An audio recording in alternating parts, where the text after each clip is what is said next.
Cinema പ്രസ്ഥാനത്തിലെ പ്രശസ്ത സംവിധായകനാണ് Shri TV. ചന്ദ്രൻ. 2 തമിഴ് ചിത്രം ഉൾപ്പെടെ 17 സിനിമകൾ സംവിധാനം ചെയ്ത ശ്രീ ടി.വി. ചന്ദ്രൻ സംസ്ഥാന ദേശീയ അവാർഡുകൾ കരസ്ഥമാക്കുകയുണ്ടായി. 89-ൽ സംവിധാനം ചെയ്ത ആലീസിന്റെ അന്വേഷണം എന്ന സിനിമ പ്രശസ്ത ലൊക്കാൻഡോ ഫിലിം ഫെസ്റ്റിവലിൽ ഇന്ത്യയുടെ ഒഫീഷ്യൽ ചിത്രമായിരുന്നു.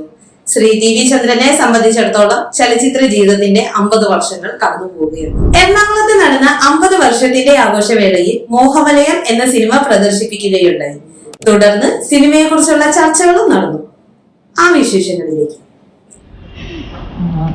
ഈ ചിത്രത്തിലെ കഥാപാത്രം ഒരു സക്സസ്ഫുൾ ആയിട്ടുള്ള ക്രിയേറ്റീവ് പേഴ്സൺ ആണ്. പക്ഷെ അറ്റ് ദ സെയിം ടൈം ഒരു ഫാമിലി മാൻ കൂടിയാണ്.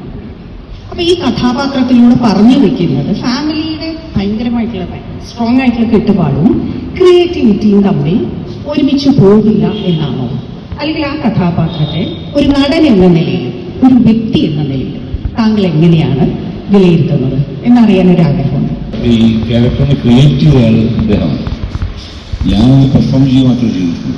പക്ഷേ എങ്കിലും എനിക്കിപ്പോൾ തോന്നിയിട്ടുള്ളൊരു കാര്യമാണത് താങ്കൾ ചോദിച്ചത്. ഈ ഫാമിലി എന്നുള്ള ഒരു അവസ്ഥയും ഒരു ആർട്ടിസ്റ്റിൻ്റെ ഒരു സ്വാതന്ത്ര്യത്തിന് വിലങ്ങാവുമോ ഇല്ല. ഈ ഒരു കോൺഫ്ലിക്റ്റ് തന്നെയാണ് ഈ സിനിമയിൽ. ഇതാണ് ശരി അല്ലെങ്കിൽ ഇത് തെറ്റാണെന്ന് പറയുന്നില്ല. നമ്മളൊക്കെ ജീവിതത്തിൽ കാഴ്ചപ്പാട് തന്നെയാണ്. ഫാമിലി വേണം നമ്മളൊക്കെ ആഗ്രഹിക്കുന്നു. അതേസമയം നമുക്ക് സ്വാതന്ത്ര്യം വേണം. അല്ല ഫാമിലിയിൽ നിന്ന് അത് കിട്ടുന്നുണ്ടോ? എന്നെ സംബന്ധിച്ചിടത്തോളം എനിക്കൊക്കെ മാക്സിമം കിട്ടുന്നുണ്ട്, സംരക്ഷണം കിട്ടുന്നുണ്ട്. ഞങ്ങൾക്ക് അത്രയ്ക്ക് വലിയ പ്രശ്നങ്ങളൊന്നും ഇല്ലെന്ന് തോന്നുന്നു. അങ്ങനൊരു വിഷയമാണ്. മറ്റൊന്ന്, ഈ ക്യാരക്ടർ എന്ന് പറഞ്ഞാൽ ഞാൻ എൻ്റെ സിനിമാ ജീവിതത്തിൽ എനിക്ക് ഏറ്റവും ഇഷ്ടപ്പെട്ട ക്യാരക്ടറാണ്. ഒരുപാട് സിനിമകളിൽ പല പല വേഷങ്ങൾ ചെയ്തിട്ടുണ്ട്, ഓർമ്മ ഉണ്ടാവും. ആമേനും ഒക്കെ ഉണ്ട് എൻ്റെ ലിസ്റ്റിൽ. പക്ഷേ ഇതിൽ എനിക്ക് പേഴ്സണലി ഐഡന്റിഫൈ ചെയ്യാൻ പറ്റിയ ക്യാരക്ടറാണ്. അപ്പോൾ ജോണിൻ്റെ അമ്മ അറിയാവുന്ന സിനിമയാണ് സിനിമ എന്ന രീതിയിൽ ഞാൻ ആദ്യം വന്നത്. പക്ഷെ അതിലൊരു ആക്ടർ എന്നുള്ള രീതിയിൽ എനിക്കിൻ്റെ കോൺട്രിബ്യൂഷൻ കുറവായിരുന്നു. കാരണം അതൊരു ടോട്ടൽ വർക്ക് ചെയ്യുന്നു. ഒരു മൂവ്മെൻറ്റിൻ്റെ ഭാഗമായിട്ടുള്ള സിനിമയായിരുന്നു. ഒഡേസ എന്നുള്ള മൂവ്മെൻറ്റും ജോൺ അബ്രഹാം എന്നുള്ള അദ്ദേഹത്തിൻ്റെ സിനിമയാണ്. അതിൽ അങ്ങനെ ഒരു ആക്ടർക്ക് വലിയ പോസിബിലിറ്റി ഒന്നുമില്ല. അവരുടെ ചേഷ്ടകളും ഭാവങ്ങളും ഒക്കെ എനിക്ക് ഭയങ്കര ഒരു ചാലഞ്ചിങ് ആയിരുന്നു. രണ്ടു കൂട്ടരും അങ്ങനെ മത്സരിച്ച് അഭിനയിക്കുമ്പോഴാണ് നമുക്ക് ആ ക്യാരക്ടറിലേക്ക് എത്താൻ പറ്റുക. പിന്നെ ഇതിൽ സങ്കടകരമായ ഒരു കാര്യം, ഞാൻ അഭിനയിച്ച പല ഭാഗങ്ങളും ഇപ്പോൾ കട്ട് ചെയ്ത് കളയുന്നുണ്ട്. അതായത് അഴിഞ്ഞെടുക്കുന്നതുണ്ട്, പിന്നെ ഡോറ് തുറന്ന് പുറത്തിറങ്ങുന്നത്, ഇങ്ങനെ കുറച്ചൊരു സീനുകളുണ്ട്. അങ്ങനെ ആ ട്രാജഡിയിലേക്ക് വന്നിട്ടാണ് ഇയാളെ പാലത്തിന് മുകളിൽ ചാടുന്നത്.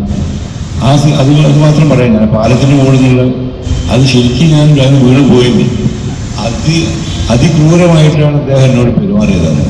അതായത് യാതൊരു ദാക്ഷിണ്യവും ഇല്ലാതെ എന്നാ ബഹറിൽ പോയ ആൾക്കാർക്കറിയാം, കോസ്വേ ബ്രിഡ്ജ്, അതിലൂടെ അവിടെ നിന്നാൽ തന്നെ വാഹനങ്ങൾ, ഈ സൗദിയിൽ നിന്ന് പോകുന്ന വാഹനങ്ങളും തിരിച്ചു പോകുന്ന വാഹനങ്ങളുടെയും സ്പീഡ് കാരണം ജർക്ക് ചെയ്യും. ആ പാലം ജർക്ക് ചെയ്യും. താഴെയാണെങ്കിൽ അഗാധമായ കടല്. എന്നോട് പറഞ്ഞാൽ അവിടെ കയറി ഇവരൊക്കെ ദൂരെ പോയി, ലോങ് ഷോട്ടാണ്, വളരെ ദൂരെ പോയി, വിളിച്ചാൽ പോലും കേൾക്കില്ല. എൻ്റെ മൊബൈൽ കീശയിലിട്ടു. അതിൽ ഞാൻ ആക്ഷൻ പറയും, അപ്പോൾ നീ അഭിനയിച്ചോളാ. ഞാനിവിടെ വന്നിട്ട് ഹൈറ്റ് ശരിയാവുന്നില്ല. അപ്പോൾ ഇവിടുന്ന് ഒരു സ്റ്റൂള്, ഒരു പ്ലാസ്റ്റിക്കിൻ്റെ സ്റ്റൂള്, ദൈവമേ, അതിൻ്റെ മുകളിൽ എന്നെ കയറ്റുന്നു. ബാലൻസ് കിട്ടുന്നില്ല. അവസാനം നമ്മുടെ പട്ടണം ചെയ്തിട്ട് നമ്മളെ മേക്കപ്പ് മാൻ പട്ടണം ചെയ്തു. അയാൾ വന്ന് താഴെ നിലത്ത് പിടിച്ച് ചന്ദ്രൻ അവിടെ ആക്രോശിക്കുകയാണ്. ആക്ഷൻ, ഇവൻ എന്താ കാണിക്കുന്നത് അവിടെ? ഞാനവിടെ ജീവൻ മരണം പോരാട്ട. ഈ വെള്ളത്തിൽ വീണ എനിക്ക് നീന്തും അറിയില്ല, ഇവരൊന്നും വന്നു നോക്കൂല. ഷോട്ട് ഓക്കെ എന്നൊക്കെ ഇവരെ വിട്ടു. പക്ഷേ ഞാൻ പിന്നെ 2-3 പ്രാവശ്യം വേറെ പോയി. അപ്പോഴൊക്കെ തന്നെ ഈ ഓർമ്മകൾ വന്നിട്ട് നമ്മൾ വല്ലാതെ ഹോണ്ട് ചെയ്യും. ഈ 30 ദിവസം അവിടുത്തെ എല്ലാത്തിനും അനുഭവം, ഫാമിലിയുമായി ഉള്ള അനുഭവം, പിന്നെ ഈ പാലത്തിൻ്റെ ഓർമ്മകൾ, ഒരുപാട് മനുഷ്യരുടെ ഓർമ്മകൾ, ഇങ്ങനെ ജീവിതത്തിൽ മറക്കാൻ പറ്റാത്ത ഒരു എക്സ്പീരിയൻസ് ആയി മാറിയാണ്. എനിക്ക് ഒരിക്കലും വിട്ടുപോകാത്ത ഒരു ക്യാരക്ടർ. ഞാൻ ആലോചിച്ചതിനേക്കാൾ എത്രയോ 10 മടങ്ങാണ്. പിന്നെ അതിലെ ഫസ്റ്റ് അപ്പിയറൻസസ്, അന്ന് ആ സിനിമയിൽ ഏറ്റവും നല്ല അഭിനേതാവാത്ത ഇതിനോടൊപ്പം ഇതിൻ്റെ ആ കോട്ടാണ്. അധികം കൊണ്ടുവന്നതാണ്, നമ്മൾ കൊണ്ടുവന്നില്ല, അഭിനയിക്കാൻ വരുമ്പോൾ കൊണ്ടുവന്നതാണ്. ആ കോട്ടാണ് അതിൽ പ്രധാന കഥാപാത്രം. ആ കോട്ടില്ലാതെ കാണുന്നില്ല. ആ തരത്തിലുള്ള ഒരു മൂവ്മെന്റ് ആയിട്ട്. അതേ സമയത്ത് വേറൊരു കാര്യം എനിക്ക് ഈ സിനിമ വീണ്ടും കാണുമ്പോൾ മനസ്സിലാകുന്നത് അതിൻ്റെ സംഗീതമാണ്. അതിന് സംഗീത സംവിധാനം അവിടെയുണ്ട്, സന്ദീപ്.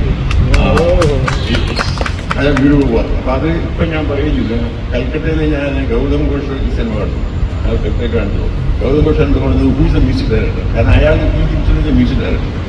അയാൾ ഉടനെ പറഞ്ഞു, അവനോട് പറയൂ ഇറ്റ്സ് എ ഗ്രേറ്റ് വർക്ക്.